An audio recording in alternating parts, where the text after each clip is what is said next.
Bonjour à tous, bienvenue sur notre Web TV en partenariat avec la CNAV Île-de-France. Je reçois Thierry Daboville qui est secrétaire général de la DMR. Bonjour Thierry. Bonjour. Alors, quel fait majeur de 2022 vous retenez ? Alors 2022, moi je retiendrai peut-être un fait majeur qui est celui de la mise en place de l'avenant 43 pour notre branche de l'aide, de l'accompagnement et des soins à domicile. Je retiens ça parce que c'est vrai que pendant de très nombreuses années, les salariés du domicile, en tout cas de cette branche, n'avaient pas été revalorisés. Et 2022, c'est la mise en place de cette revalorisation. Bon, c'est important, effectivement, il fallait le rappeler. Quels sont les principaux enjeux pour 2023, à la fois pour le secteur et puis pour vous ? Alors, peut-être deux enjeux. Premier enjeu, c'est celui de la mise en place des services autonomie. Alors, même si nous faisons de l'aide et du soin, nous articulons déjà, nous avons une offre complète. Je pense que ça va quand même en termes d'organisation un peu bousculer les choses et il faut que l'on se prépare à ça. Deuxième enjeu, et pour moi c'est l'essentiel, c'est celui des hommes et des femmes qui sont dans nos organisations. Je dis toujours qu'il n'y a pas de richesse que par les hommes et les femmes qui composent nos organisations et ça passe par deux choses, la question de la reconnaissance. Et bien évidemment, dans cette reconnaissance, je pense à la question de la rémunération, parce qu'on ne doit pas l'éluder.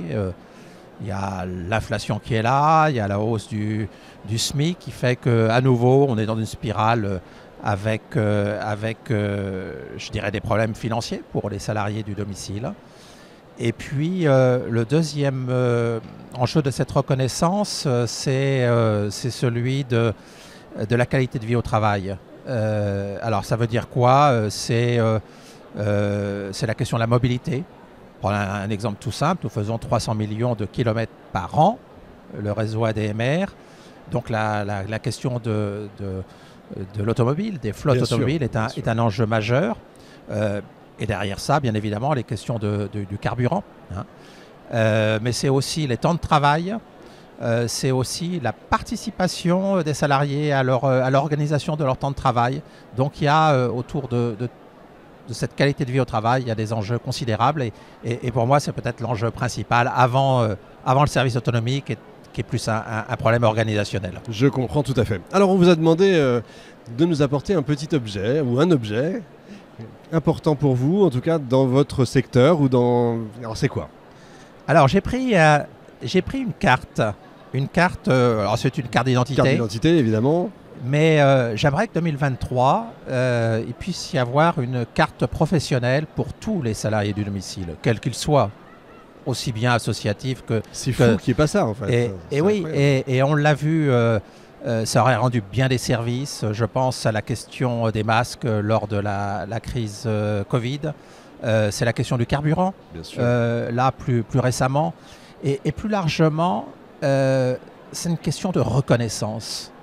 Je pense que les salariés du domicile, et je dis bien tous les salariés du domicile, ont besoin de reconnaissance. Et ça passe peut-être par aussi des petites choses qui peuvent paraître petites, mais qui ont des effets très importants. Un peu comme la carte artisan, par exemple, ce genre de choses.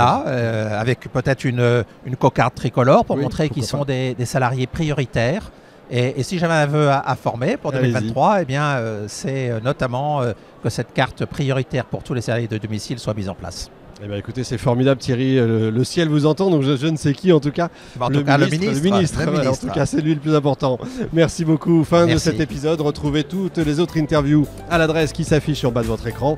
Un grand merci à notre partenaire, la CNAV Île-de-France. On se retrouve dans un instant avec un nouvel invité.